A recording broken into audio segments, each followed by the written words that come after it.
Fala galera, bom dia. Hoje eu vou começar aqui. Fala pessoal, bom dia. Hoje eu vou começar diferente, vou começar a live com vocês e depois eu vou lá pro Olympus. E aí, o que vocês querem perguntar hoje? Coloca aí no Question Answers, eu vou perguntando daí. Aliás, vou respondendo daí. Ó, tudo descabelado. Bom dia, bom dia.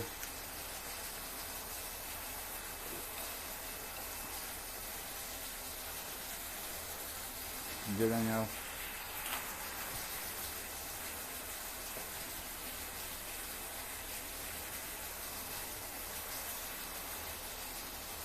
Vamos lá pro Question Answers, já temos perguntas.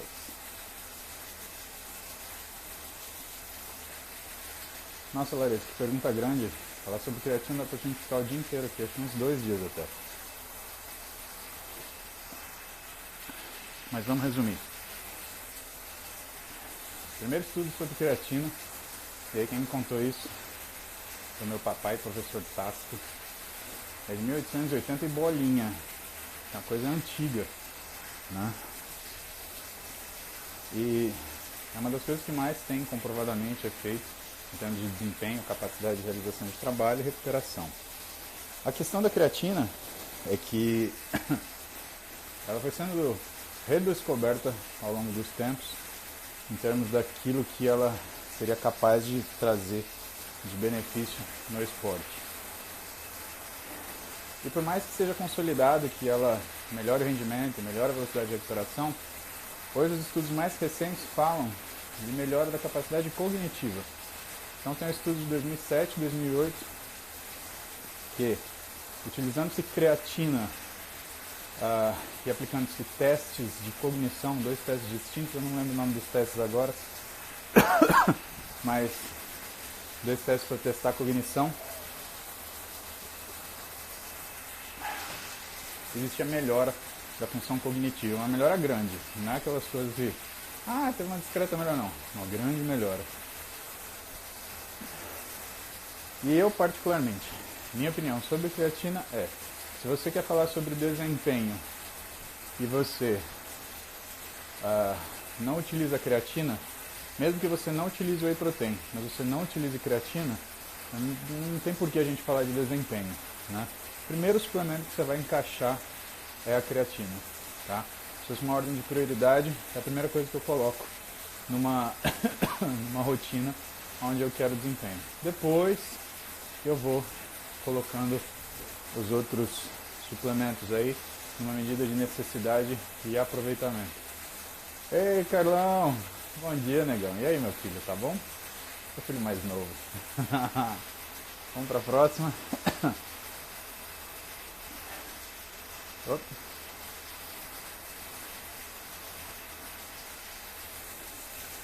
Grilo personal.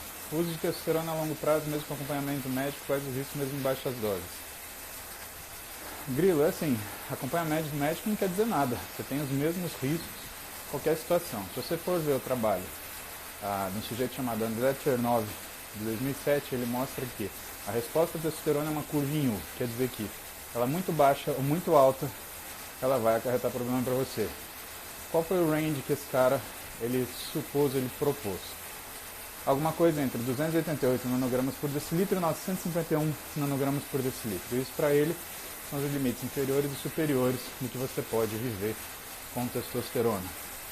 Se você for ver, trabalho de uma professora da USP aqui em São Paulo, a doutora Ruth Klapausch, ela aponta que para alguns níveis de testosterona existe o aumento do risco de algumas doenças. Então, quais são os mais específicos aqui na nossa área? 433 nanogramas por decilitro e abaixo, começa a aumentar o risco de síndrome metabólica. Abaixo de 350, começa a aumentar o risco de alterações cardiovasculares. Segundo André Chernov, o horizonte azul nosso é alguma coisa entre 600 e 800 nanogramas por decilitro. Querendo dizer que a testosterona tem uma dose assim. O que é mais difícil da testosterona? A testosterona, Grilo, ela vive no equilíbrio dinâmico, basicamente entre 3 substâncias. A testosterona livre, a dihidrotestosterona e o estradiol. Então, quando você usa testosterona, não é uma garantia que você vai ter uma testosterona alta sempre. Por quê? Se você tiver uma atividade de 5-alfa-redutase alta, você vai começar a transformar essa testosterona em DHT. E o DHT, ele, por mais que ele seja mais androgênico que a testosterona, pelo menos 2 vezes mais androgênico, ele não necessariamente é mais anabólico. Então, tem bastante controvérsia na literatura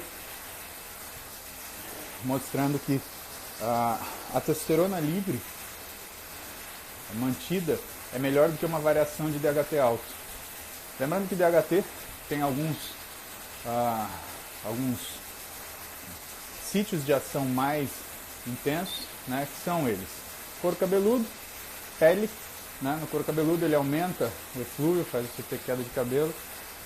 Na pele ele aumenta acne, né, coração, porque o coração é o músculo que mais tem receptor para DHT e testosterona. E finalmente, próstata. Tá? Agora que a gente sabe, o que aumenta muito a chance de câncer de próstata é o desequilíbrio do estradiol. Por quê?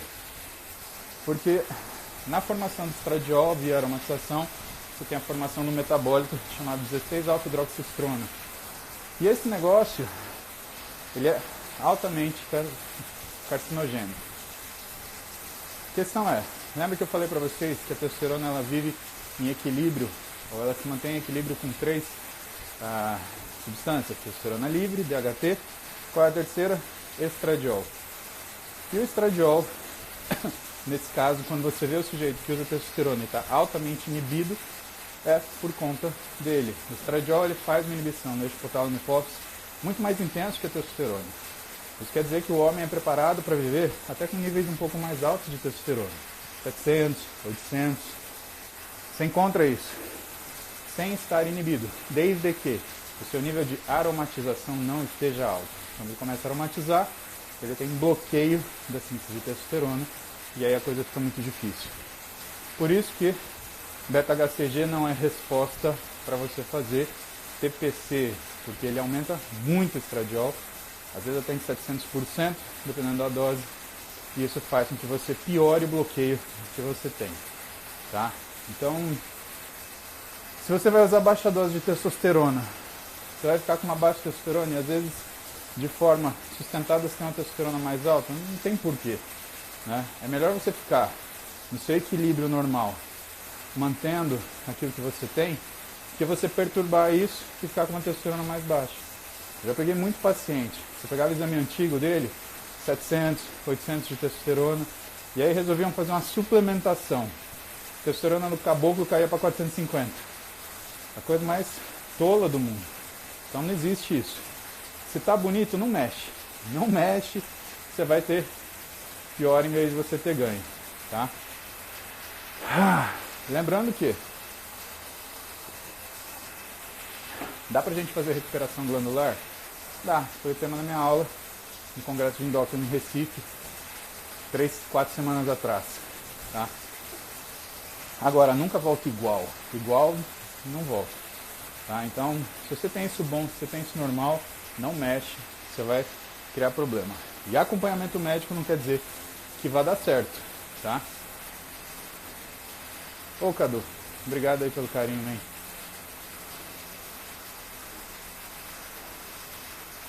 Vamos aqui. Dog Builder. Você acha que hipertrofia é bom utilizar um padrão de treino durante 1 a 2 meses? Na realidade, meu dog, é o seguinte. Estava discutindo isso, treinando justamente com o Tasto. Tá? E aí eu perguntei para ele, olha, eu gosto de tais e tais autores. Ele falou, ó, eu estudo esse e aquele. Pelos autores que eu acompanho, que é o Felipe Damas da USP, que é o Lenick, que é o Dunkel, eles sugerem que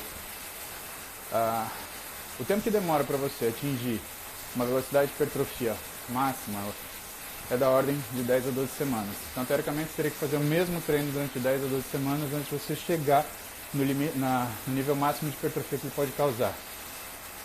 O que eu acho importante? E qual a diferença de você ter um treinador? E isso eu também estava conversando com o Tasto. Aí fui treinar eu, Tasto, pedi pro Marcelo Doniz, treinar a gente na sexta noite do Arnold. E qual é a percepção dele? Que o treinador ele faz o ajuste fino durante o treino. E isso daí é muito importante. Então não é aquela mudança grande, gigantesca que você faz. Na realidade é um posicionamento, é uma repetição a mais, é um exercício que não ia colocar e coloca, um exercício que ia colocar e tira. Né? São essas percepções que muitas vezes o treinador ele faz durante o treinamento, mas com muita sutileza, porque se ele mudar o estímulo, ele acaba mudando a capacidade de resposta daquele treinamento. Então não acaba sendo um bom negócio em relação a isso. Vamos ver outros. Nosso Tibério Barber está aqui alucinado. Clomid. Então, Clomid, que é o clomifeno citrato, ele é uma substância que é formada por duas substâncias. O enclomifeno e o zuclomifeno. O enclomifeno, 62% da sua composição, o zuclomifeno, 38% da sua composição. O zuclomifeno, ele tem uma ação no hipotálamo, o enclomifeno não, só uma ação na hipófise, na produção de LH e FSH. O que faz com que você tenha algumas respostas ao citrato de clomifeno, que é a combinação desses dois, que não sejam tão bacanas assim, mas hoje é o que a gente tem de ferramenta para fazer a recuperação glandular das pessoas, tá? Que usam esteroides. Desvantagens. Aliás, vantagens primeiro. Ele aumenta eficientemente a testosterona, e o importante é que é uma testosterona produzida. Desvantagem, ele também aumenta o estradiol.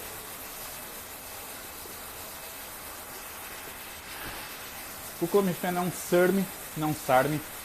Ele é um modulador de receptor estrogênico, e quando ele ocupa os receptores estrogênicos, ele tem a capacidade de aumentar o estímulo para a produção de testosterona. Por que isso? Porque ele diminui a ativação do estrógeno, principalmente nos núcleos centrais, fazendo que o seu corpo entenda que há pouco hormônio. Por isso que também, nem sempre, ele acaba sendo bem sucedido em aumentar a produção endógena de testosterona. Se você tiver um nível de bloqueio muito intenso, você vai diminuir a ação do estradiol, isso não vai te levar a muita coisa. Minha recomendação, Tibério, brinca com isso não. Você vai ter problema, meu. Isso é uma coisa que médico faz e cheia de situação controlada para conseguir ter uma resposta um pouquinho melhor. Mas é uma resposta muito variada e não dá para você garantir absolutamente nada em relação ao resultado, tá?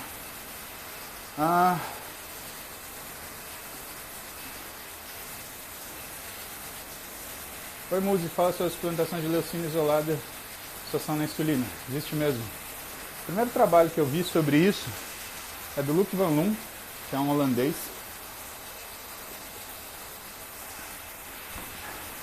Que gosta muito de suplemento, e ele mostrava que a leucina ela tinha uma capacidade insulinotrópica bem legal, e que ela fazia o quê?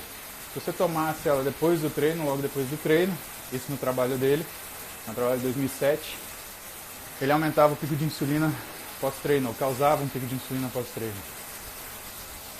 E se você esperasse 2 horas para tomar a leucina, ele também fazia um pico de insulina, mas era um pico menor.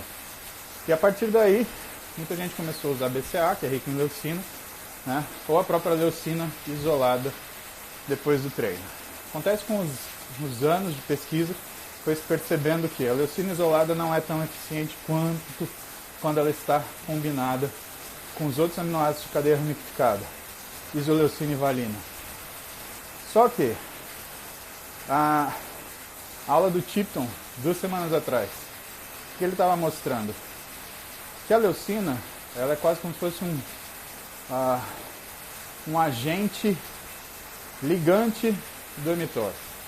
Então, no slide dele, o que ele mostra? Você tem um pool de proteínas que vem da degradação das proteínas do seu corpo, e que você tem um pool de proteínas que vem da sua alimentação.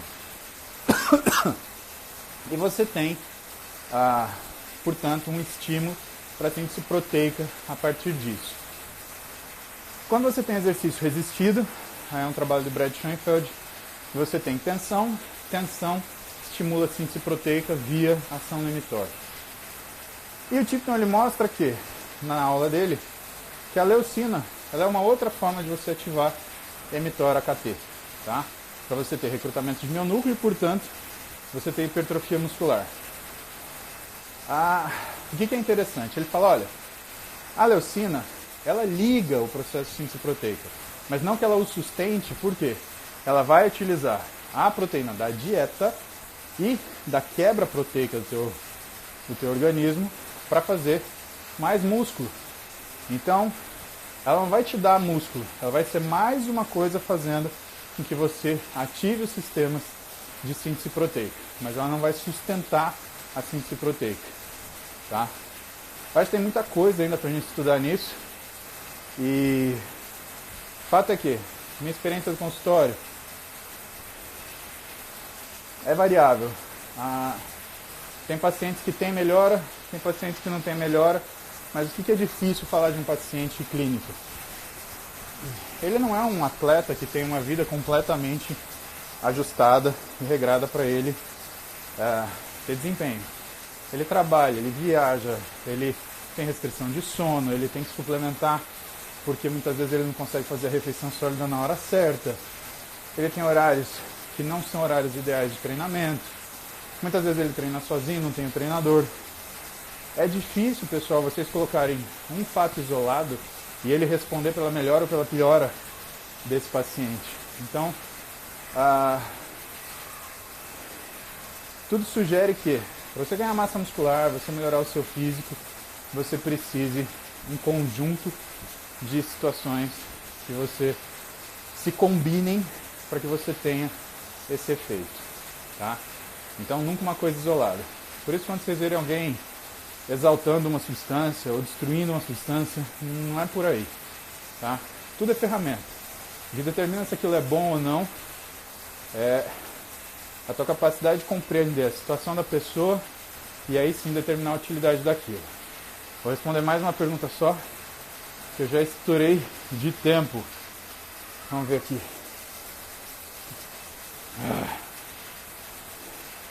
Vamos pegar essa grade lana que está perguntando sobre termogênico. Pessoal, lembrando, pergunta, eu respondo no Q&A, tá? Se vocês querem perguntar uma coisa, clica aí no Q&A e eu tento responder o máximo possível no tempo que vocês me dão. Vamos lá. Lana pergunta, doutor, fale um pouco o que você acha dos termogênicos como ioimbina e citrusaurante. Tá bom, são coisas diferentes. Apesar de ambos estimularem receptores beta, né? A ioimbina, ela é um pouco mais específica ela é um pouco mais inespecífica para beta 3, que é o receptor que vai ativar a lipólise e termogênese, mas os dois ativam receptor tipo beta 1, beta 2 e beta 3. O que a gente tem de receptor de catecolamina no adipócito? Você tem receptor alfa, você tem receptor beta. O receptor alfa desliga a lipólise e a termogênese. O receptor beta liga lipólise e termogênese. Só qual é o grande problema? Se você ficar socando muito termogênico, você começa a fazer uma resistência catecolaminérgica, tá? Além do mal-estar, que é você ficar sempre acelerado, batedeira e tal, você começa a fazer uma resistência ao efeito dessa droga no seu corpo. Mais que isso, você começa a fazer uma resistência aos efeitos das catecolaminas no seu corpo. Pode ver, toda pessoa fora do peso quer emagrecer e usa um termogênico de forma sustentada, ela começa em um determinado momento a ter uma piora do quadro físico que ela apresenta, tá? Então, não indico para vocês usarem do jeito que as pessoas costumam recomendar. Toma isso daqui para emagrecer 2 meses. Você não vai emagrecer, você vai sentir um mal-estar do caramba e você pode ter um rebote depois, que não é um rebote imediato. Tipo, parou de tomar, ganhei 10 quilos. Não, você começa a ganhar insidiosamente. 1 quilo, 2 quilos de gordura por mês, e aquilo vai se sustentando e você não consegue se reequilibrar mantendo dieta, mantendo a rotina. Tá? Então, termogênico é uma coisa que a gente prescreve, quando prescreve, uma dose baixíssima com efeito adjuvante, e que se o paciente ele sente aumento da frequência cardíaca, algum desconforto desse jeito, ele é cortado imediatamente.